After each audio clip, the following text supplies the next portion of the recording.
Good morning, ladies and gentlemen. My name is Margot Fonteyn. You recognize me from the photo. I wish to extend my thanks to Jean-Pierre Alexandre Pribiloa, who is the administrator of Ballet International, has created this video as a special tribute for my extraordinary dance and life career. Of course, describing all my career in only 4 minutes, it's rather impossible, as many important details would miss. So this is the reason why this video will be about 26 minutes long.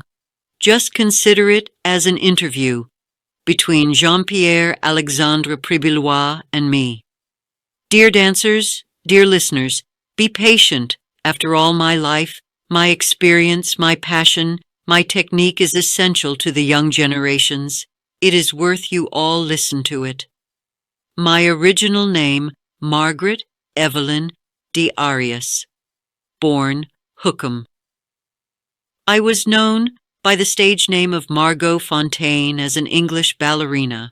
I spent my entire career as a dancer with the Royal Ballet, formerly the Sadler's Wells Theatre Company, eventually being appointed prima ballerina assoluta of the company by Queen Elizabeth II. I was born on May 18, 1919. Yes, a long time ago, but be sure those were the amazing times for the world of ballet, not only in England, but everywhere. I begun my ballet lessons at the age of 4. I studied in England and then China, where my father was transferred for his work. My training in Shanghai was with a Russian expatriate dancer, Georgy Goncharov, contributing to my continuing interest in Russian ballet. Returning to London at the age of 14, I was invited to join the Vic Wells Ballet School by Ninette de Valois. I succeeded Alicia Markova as prima ballerina of the company in 1935. The Vic Wells choreographer, Sir Frederick Ashton, wrote numerous parts for me and my partner, Robert Helpman, with whom I danced from the 1930s to the 1940s. In 1946, the company, renamed the Sadler's Wells Ballet, moved into the Royal Opera House at Covent Garden, where my most frequent partner throughout the next decade was Michael Soames. My performance in Tchaikovsky's The Sleeping Beauty became a distinguishing role for both me and the company, but I was also well known for the ballets created by Ashton, including symphonic variations, Cinderella, Daphnis, and Chloe, Ondine, and Sylvia. In 1949, I led the company in a tour of the United States, and I became an international celebrity. Before and after the Second World War, I performed in televised broadcasts of ballet performances in Britain, and in the early 1950s appeared on The Ed Sullivan Show, consequently increasing the popularity of dance in the United States. In 1955, I got married the Panamanian politician Roberto Arias and appeared in a live color production of The Sleeping Beauty aired on NBC. 3 years later, I and Soames danced for the BBC television adaptation of The Nutcracker. Thanks to my international acclaim and many guest artist requests, the Royal Ballet allowed me to become a freelance dancer in 1959. In 1961, when I was considering retirement, Rudolf Nureyev defected from the Kirov Ballet while dancing in Paris. I thought reluctant to partner with him because of our 19-year age difference. I danced with him in his debut with the Royal Ballet in Giselle on 21st February 1962. The duo immediately became an international sensation, each dancer pushing the other to their best performances. We were most noted for our classical performances in works such as Le Corsaire Pas de Deux, Les Sylphides, La Bayadère, Swan Lake, and Raymonda, in which Nureyev sometimes adapted choreographies specifically to showcase our talents. The pair premiered Ashton's Marguerite and Armand, which had been choreographed specifically for us, and were noted for our performance in the title roles of Sir Kenneth Macmillan's Romeo and Juliet. The following year, my husband was shot during an assassination attempt and became a quadriplegic, requiring constant care for the remainder of his life. In 1972, I went into semi-retirement, although I continued to dance periodically until the end of the decade. In 1979, I was celebrated by the Royal Ballet and officially pronounced the prima ballerina assoluta of the company. I retired to Panama, where I spent my time writing books, raising cattle, and caring for my husband. My early life, 1919 to 1934, I was born on the 18th of May, 1919, in Reigate, Surrey, to Hilda, née Acheson Fontes, and Felix John Hookham. My father was a British mechanical engineer who worked for the British American Tobacco Company. My mother was the illegitimate daughter of an Irish woman, Evelyn Acheson, and the Brazilian industrialist Antonio Gonçalves Fontes. I had one sibling, my older brother Felix. The family moved to Ealing, where my mother sent me at the age of 4, as well as my brother to ballet classes with Grace Bosistow. In July 1924, at the age of 5, I danced in a charity concert and received my first newspaper review. The Middlesex Country Times noted that the young dancer had performed a remarkably fine solo, which had been vigorously encored by the audience. Even during my early years, I showed signs of the pressure I felt to succeed in my dancing, often pushing myself physically to avoid becoming a disappointment to others. Whenever a dance exam approached, I became ill with a high fever for several days, recovering just in time to take the test. My father began preparing to move his family abroad for work. It was decided after consultation that they would take their daughter with them, but leave my brother Felix at an English boarding school. His new separation from my sibling was a painful experience. Her father was transferred first to Louisville, Kentucky, where I attended school but did not take ballet lessons, as my mother was skeptical about the quality of the local dance school. When I was 9, my parents and I moved to China. For about a year, we lived in Tianjin. This was followed by a brief stint in Hong Kong before we moved to Shanghai in 1931, where I studied ballet with the Russian émigré teacher Georgy Goncharov. Goncharov's partner, Vera Volkova, later became influential in my dance career and training. I had no dreams of becoming a dancer and was a reluctant student, but I was competitive. Having June Bray in my classes pushed me to work harder. I did not like the Cecchetti drills, preferring the fluid expression of the Russian style. My mother brought me back to London when I was 14 to pursue a ballet career. In 1934, my father wrote from Shanghai, explaining he had been having an affair. He asked my mother for a divorce so that he could marry his new girlfriend. Continuing to work in Shanghai, my father was interned during World War II from 1943 to 1945 by the invading Japanese. After the war, he returned to England with his second wife, Beatrice. I began my studies with Serafina Astafieva, but I was also spotted by Dame Ninette de Valois, who invited me to join the Vic Wells Ballet School, which would later become the Royal Ballet. I trained under Olga Preobrazhenska and Volkova. My first solo performance occurred in 1933 as an actress rather than a dancer, using the interim name Margot Fontes as a child in the production of The Haunted Ballroom by de Valois. In 1934, I danced as a snowflake in The Nutcracker, still using the name Fontes. Although my mother had written to my family relatives, requesting their permission I could use the name for my stage career, the final response was no, possibly due to the family's wish to avoid an association with a theatrical performer. The following year, I took the name by which I was known for the remainder of my professional life. Margot Fonteyn, my brother Felix, in the meantime became a specialist of dance photography. In 1935, I had my solo debut, playing young Tregennis in The Haunted Ballroom.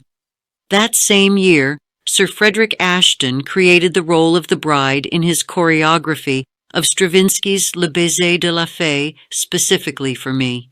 Though he appreciated my lyric qualities and found me elegant, Ashton said that in my early years that I had brittle stubbornness and lacked polish. In spite of my perceived shortcomings, Ashton cast Mr. as the lead, playing the Creole girl in his production, Rio Grande. When Alicia Markova, the first prima ballerina of the company, left the Vic Wells later in 1935, I shared the lead with other members of the company, but quickly rose to the top of the field of dancers.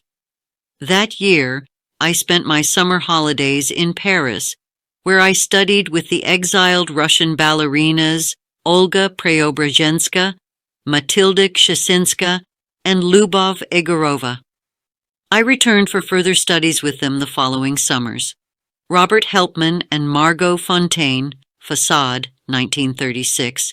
Using my delicate and somewhat feline grace to advantage, Sir Frederick often cast me as a frail or otherworldly being.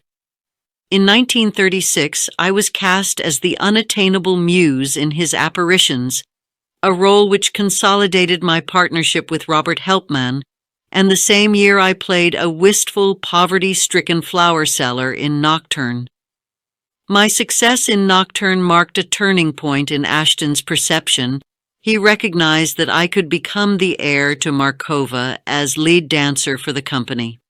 Shortly afterwards, the company began experimenting with televised performances, accepting paid engagements to perform for the BBC at Broadcasting House and Alexandra Palace. I danced my first televised solo in December 1936, performing the polka from Facade. Although the dancers enjoyed these engagements, the tiny television screens with their unsteady blue pictures meant that the medium was not yet sophisticated enough to become a lucrative avenue for the company. The following year, I was given the comic role of Julia in A Wedding Bouquet and was cast with Robert Helpmann performing the pas de deux, imitating Victorian ice skaters in Ashton's Les Patineurs. Helpmann was my constant partner in the 1930s and 1940s, helping in developing me theatricality. Decades later, I named Helpmann as her favorite partner across the span of my career. Constant Lambert, as the company music director, assisted my musicality. Beginning in 1935, Lambert and I developed a romantic relationship, which would continue on and off for the duration of his life. I had previously been involved with Donald Hodson, the controller of the BBC Overseas Service. Lambert dedicated his score for the Ballet Horoscope 1938 to me. When the company visited the University of Cambridge for a brief professional engagement in 1937, I first met Roberto Tito Arias, an 18-year-old law student from Panama who would later become my husband.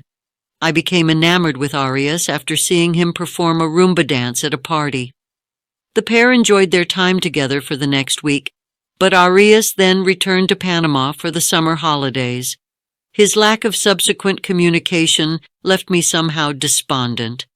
By 1939, I performed the principal roles in Giselle, then Swan Lake and the Sleeping Beauty, and was appointed as the prima ballerina of the Vic Wells, soon to be renamed the Sadler's Wells Ballet.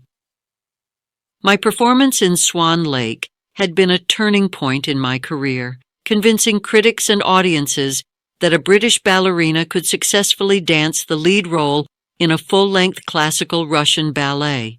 Throughout World War II, the company danced nightly, sometimes also performing matinees to entertain troops. With such a heavy schedule, the dancers were frequently obliged to complete 3 to 4 times their usual weekly number of appearances. I later recalled dancing so often that I was standing sometimes trembling in the wings, unable to remember if I had finished my solo before I left the stage. Wartime drafts meant that the company lost many of its male dancers to the armed forces. Shows had to be carefully chosen or edited to help ensure that an almost entirely female cast could perform all the roles. I was often paired with young, inexperienced male dancers pulled straight from ballet schools. With short London seasons, they also traveled abroad and were in the Netherlands when it was invaded in May 1940, escaping back to England with nothing more than the costumes they were wearing. In September 1940, as the London Blitz began, the Sadler's Wells Theatre was turned into an air raid shelter. The company of dancers was temporarily displaced, touring professionally across England. Hasse and I became lovers, and our close relationship lasted for the next 4 years. During the war, Ashton created roles such as his bleak wartime piece Dante Sonata, 1940, and the glittery The Wanderer, 1941, for me. I also performed notably in Coppelia, imbuing the role with humor. The war years helped me develop stamina and improved me natural talent. In February 1944, I danced the role of the young girl in Le Spectre de la Rose and was coached by Russian prima ballerina Tamara Karsavina. Covent Garden years, 1946 to 1955, Helpman and me were cast for The Sleeping Beauty, Sadler's Wells' 1950 U.S. tour.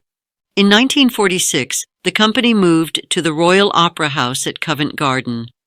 One of my first roles was at a command performance of Tchaikovsky's The Sleeping Beauty as Aurora with King George, Queen Elizabeth, Queen Mary, both princesses, Elizabeth and Margaret, and Prime Minister Clement Attlee in attendance. Initially faced with a costume department severely impacted by post-war rationing, the company had put out a call for every available scrap of silk, velvet, or brocade, cutting up and repurposing old opera costumes, furs, and even velvet curtains to create a lavish production. In contrast to most Russian dancers, who traditionally learned roles from previous generations of dancers, I had no such living references readily available to learn the role of Aurora, and was obliged to create my own interpretation. The ballet became a signature production for the company, and a distinguishing role for me, marking my arrival as the brightest crown of the Sadler's Wells Company. Ashton immediately created symphonic variations to capitalize on the success of the opening. Of the 6 dancers in the production, my performance was dubbed brilliant, and Moira Shearer was singled out for her elegance. When the American Ballet Theatre visited the Royal Opera House in 1946, I became a close friend of the New York dancer Nora Kay. I appeared on television in 1946 to mark the reopening of Alexandra Palace after the war. My television appearances were followed by a performance with the choreographer Léonide Massine as the miller's wife in his The Three-Cornered Hat, and as the lead in the abstract debut of Scène de Ballet, which Ashton wrote for me. In 1948, I went to Paris to perform as Agathe, a role created for me in Les Demoiselles de la Nuit by the choreographer Roland Petit. The admiration of Petit gave me new confidence and assurance, which showed in my performance in Ashton's Don Juan, though I was injured on the first night, tearing a ligament in my ankle. I was unable to dance for several months, missing the premiere of Ashton's Cinderella. I recovered sufficiently to dance with Michael Sums in the Christmas presentation of the ballet, and made my mark in the role of Cinderella by challenging the traditional costume for Act 1, replacing the usual brown outfit with a stark black dress and a kerchief tied severely over my hair. Observers commented that Fonteyn inserted a new, stronger sense of pathos into the performance. Reprising the role of Aurora in 1949 when the Royal Ballet toured the United States, I instantly became a celebrity, gaining international recognition. In New York, the American showman Saul Hurok said that the Metropolitan Opera House premiere with me as Aurora was the most outstanding performance he had ever facilitated, the curtain calls lasting half an hour. The New York Herald Tribune called Fonteyn unmistakably such a star. London has known this for some time, Europe has found it out, And last night I definitely conquered another continent. I was featured on the cover of Time and Newsweek at a rehearsal for The Ed Sullivan Show in 1953, at the time known as Toast of the Town. Upon returning to England, I danced in George Balanchine's Ballet Imperial before traveling to Italy with Helpman and Pamela May as a guest star in The Sleeping Beauty. In 1949, I profiled choreographies of Sir Frederick Ashton, which were no longer in the repertoire of the Sadler's Wells Company, dancing on television with Michael Sums and Harold Turner. I appeared in America on The Ed Sullivan Show for the first time in 1951 and would return several times. My performances were credited with improving the popularity of dance with American audiences.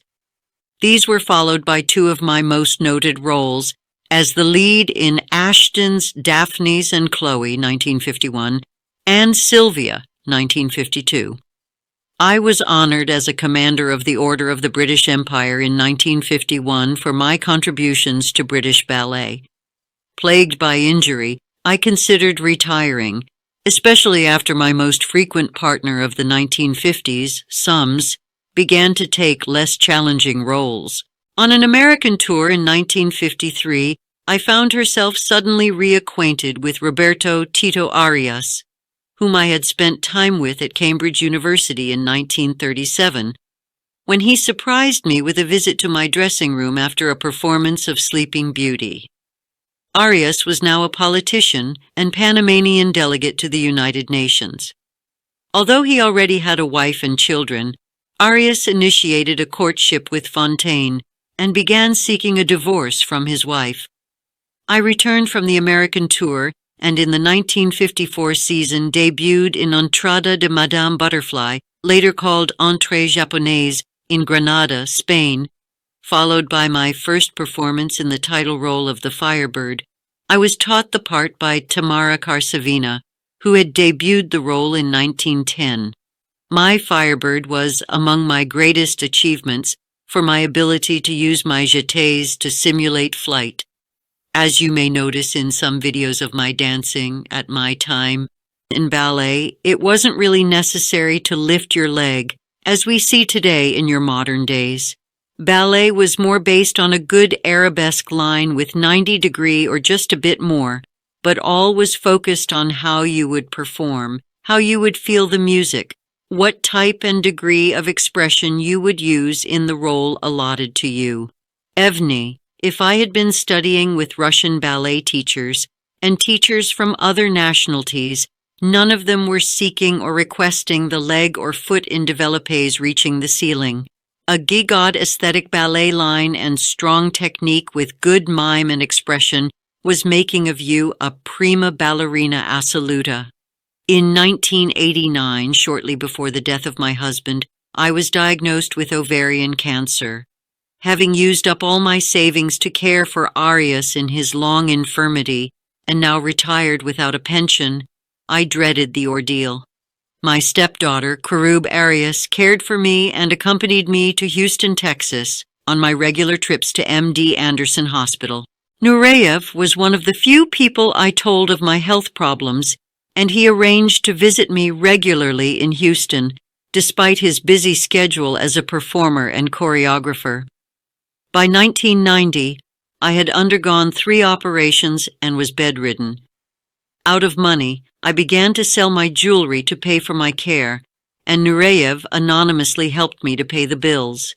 In February 1990, the Public Broadcasting Service aired the Margot Fonteyn story as part of its series Great Performances. In the documentary, Nureyev said that they danced with one body, one soul. My biographer, Daneman, said their uncanny bond of empathy went beyond the understanding most people have for each other. Most people are on level A. They were on level Z. In May, a gala was held at Covent Gardens to raise money for my care. Placido Domingo volunteered to sing, and both Sums and Nureyev danced. The event was attended by more than 2,000 guests, including Princess Margaret, Diana, Princess of Wales, and Dame Ninette de Valois. raising £250,000 for a trust fund to provide for my health support. Nathan David's bronze statue of Fonteyn in Reigate, Surrey. Shortly before my death, I converted to Roman Catholicism so that I could have my ashes buried in the same tomb as Arius. As my health worsened, I received a regular flood of messages and flowers from well-wishers, including Queen Elizabeth II and the President of Panama. I died on 21st February 1991 in a hospital in Panama City. I was there on bed, remembering all the wonderful time I spent on stage, all the applause and ovation I received while being on stage. I was now aged 71, my body consumed by cancer, on the 29th anniversary of her premiere with Nureyev in Giselle. I gave my last smile and thoughts to the ballet world, while refusing to die. I, however, closed my eyes for eternity, and for eternity I shall bring ballet in my heart. They brought my body away for cremation, and my ashes are with Arias, near our home in Panama. When the news of my death reached United Kingdom, a memorial service was held in London on the 2nd of July, 1991 at Westminster Abbey. I dearly miss my ballet classes, my rehearsals, my stage costumes, the ballet companies, and all the dancers I worked with. But now all this, my experience and my success, makes part of the past. I am happy to leave my legacy to the young generations, while I offer them all my love to their future ballet success. They must never forget to appreciate what ballet life is offering them and how precious it could be, but above all, how short a dancer career is. For how brilliant your dance career or your dance success is, once you get out of the world of ballet, you get emarginated and abandoned, and above all, a forgotten individual. The only thing that will shine for eternity is what you have done, either good or bad. If you remember me while you dance on stage, or while you are working at the bar, I can assure you that I will look at you. Yours dearly, Margot Fonteyn, prima ballerina assoluta.